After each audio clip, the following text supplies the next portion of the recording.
guys, எல்லாரும் என்ன பண்ணுறீங்க? புரட்டாசி மாதம் வர வந்துச்சு. வீட்டில் சாப்பாடு நான்வெஜ் எடுக்கக்கூடாதுன்னு சொல்லுவாங்க. ஆனால் சில பேர் வீட்டுக்கு தெரியாமல் நான்வெஜ் சாப்பிடுவீங்க.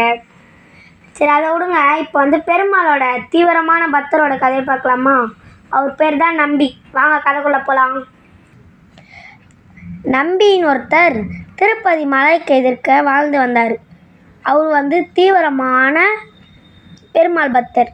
அவர் என்ன பண்ணுவார், வாழ்நாள் முழுக்க சனிக்கிழமை நான் வந்து விரதம் இருக்கிறேன்னு இது பண்ணிப்பார், சத்தியம் பண்ணுவார், சங்கல்பம் பண்ணுவார். அதாவது சங்கல்பம்னா சத்தியம். அந்த மாதிரி பண்ணி இவர் என்ன பண்ணுவார், தினமும் வாரமானா சனிக்கிழமை விரதம் இருப்பார். எப்பயாச்சும் ஒரு வாட்டி போவார். ஆனால் இவரால் கோயிலுக்கு போக முடியாது. ஏன்னா இவரோட வேலை ஏழை அதெல்லாம் இது வராதனால போக முடியாது இவரால். எப்பயாச்சும் ஒரு வாட்டி போனாலும் பெருமாள் தான் எல்லான்ற ஒரு வார்த்தையை சொல்லிட்டு வந்துகிட்டே இருப்பார். அந்த மாதிரி போயிட்டே இருக்கும்போதும் நம்மளை தினமும் பார்க்க முடியல. அவரை சனிக்கிழமை விரதம் இருந்தாலும் தினமும் அவர் பார்க்கணுன்ட்டு என்ன பண்ணுவார், வீட்லேயே அங்கே இருக்க மாதிரி பெருமாள் சிலையை வந்து உருவமைப்பார். உருவமைச்சு என்ன பண்ணுவார், உருவமைச்சு அதுக்கு பூ வாங்கிறதுக்கு காசு இல்லாமல் என்ன பண்ணுவார்னா மண்ணிலே பூ செய்வார். பூ செஞ்சு அவருக்கு போட்டு விடுவார்.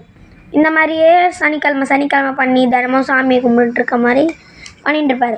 ஆனால் தொண்டைமான் அரசர் எல்லாருக்கும் தெரியும், அவர் தான் பெருமாள் கோயிலை கட்டினார். பெருமாள் கோயிலை கட்டி அவர் வந்து பெருமாளுக்கு தீவிரமான பக்தர் தான் அவரும். சனிக்கிழமை அவரும் இது பண்ணுவார், விரதம் இருப்பார். அந்த மாதிரி இவர் என்ன பண்ணுவார்னா, இவர் தங்க மாலை சூடுவார். சனிக்கிழமை தங்க மாலை சூடு அன்றைக்கி ஒரு வாட்டி அந்த மாதிரி சூடிட்டு வரும்போதும், அதாவது உள்ளே போய் கொடுத்துட்டு வரும்போதும் வந்து பார்த்தா மண் இது தான் தொங்கிட்டு இருக்கான். இவர் என்ன பண்ணுவார், பக்தர்கள் ஏதோ ஏமாத்துறாங்க போல் அப்படின்னு நினச்சி வந்துடுவார். இவரும் வந்து படுத்துட்டு இருந்தால் இந்த மாதிரி கனவுல வந்து பெருமாள் வந்து சொல்லுவார். தொண்டைமானோட கனவுல வந்து பெருமாள் வருவார். பெருமாள் என்ன சொல்லுவார் கனவுல வந்து, இந்த மாதிரி நம்பினே எனக்கு ஒரு தீவிரமான பக்தர் இருக்கான், அவன் இந்த மாதிரி பண்ணுமா. அவரோட புகழை கேட்ட உடனே மறுநாள் காலைல ஏஞ்சி நம்பி வீட்டுக்கு வந்து தொண்டைமான் நேரடியாக போய் அவருக்கு பொண்ணும் பொருளும் நிறைய கொடுப்பாரு. ஆனால் நம்மளுக்கெல்லாம் கிடச்சிருந்தா என்ன பண்ணியிருப்போம், உடனே தூக்கி போடு, அந்த பெருமாள் சிலையெல்லாம் ஓரமாக கட்டு, ஒரு பித்தளையில் வாங்கு, பெருமாள் சிலையை கும்பிடு, தினமும் பூ வாங்கு, தங்க மாலை சூடு, வெள்ளி மாலை சூடு, அந்த மாதிரி பண்ணியிருப்போம். ஆனால் அவர் என்ன பண்ணாருன்னா, அவர் எதுவுமே கண்டுக்கல. அதை வாங்கி நம்ம பெருமாள் சிலையை ஓரமாக வச்சுருப்போம். ஆனால் அந்த பொண்ணும் பொருளையும் தூக்கி ஓரமாக போட்டு அதே மண் சிலை அதே மண்பூ அதுலேயே வச்சு வழிபட்டார். அது வந்து இவருக்கு வைகுண்ட காட்சி கிடைக்கும். அதாவது நம்பிக்கு வந்து வைகுண்ட காட்சி கிடைக்கும். நம்பிக்கு வைகுண்ட காட்சி கிடச்சி அவர் வைகுண்டத்துக்கு போயிடுறாரு. நம்பியோட கனவுல வைகுண்டர் வந்து என்ன சொல்லுவார், உன்னோட இது வந்து நீ என்னை கும்பிட்ற புகழ் வந்து யாருக்காச்சும் தெரிஞ்சு அவங்க உன்னை புகழ்ந்தாதான் உனக்கு வைகுண்ட காட்சி கிடைக்கும்னாரு.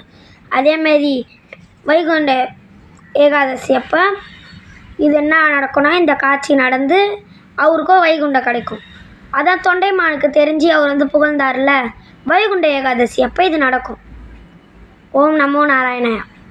அடுத்து இவரோட ஞாபகமாக என்ன இருக்குன்னா, திருப்பதியில் இன்னும் கூட மண் பானை, மண் அடுப்பு, மண் கரண்டி இந்த 3 வச்சு தான் சமைச்சு பெருமாளுக்கு வைப்பாங்க. மூடியும் மண் தான். அதனால் இவரை இன்னும் பெருமாளை விட்டு போகல. கடவுள் மேலே அதிக பக்தி இருந்தால் நம்மளும் பிற்காலத்தில் புகழப்படுவோம். ஓம் நமோ நாராயணாயா.